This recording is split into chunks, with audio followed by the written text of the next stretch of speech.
Sentara recently opened a full-service autonomic testing lab, joining only a handful of providers in the country offering this specialized service. A lot of times these patients, their organs are fine. It's the wiring, the nerves that control the organs may not be working. The autonomic nervous system, also known as ANS, affects such functions as heart rate, digestion, respiration rate, salivation, perspiration, and even dilation of the pupils. The three things it will do for the patient is, one, find out which nerves are working or not working. It will give the doctor an ability to give them treatments and therapies to help those nerves.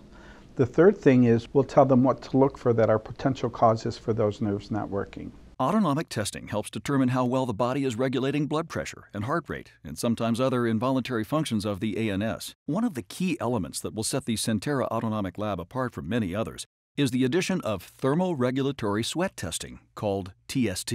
I had a 15-year-old. He was a wrestler, and every now and then he would just drop things. He'd say his hands would go numb. He had all kinds of tests, and everything kept coming back normal. He came to my lab, and one of the tests we do is a sweat testing.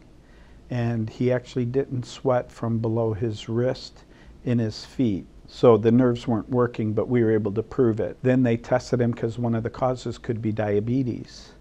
And he was tested for diabetes and came back positive as a diabetic. TST is performed in a temperature and humidity-controlled sauna-like chamber.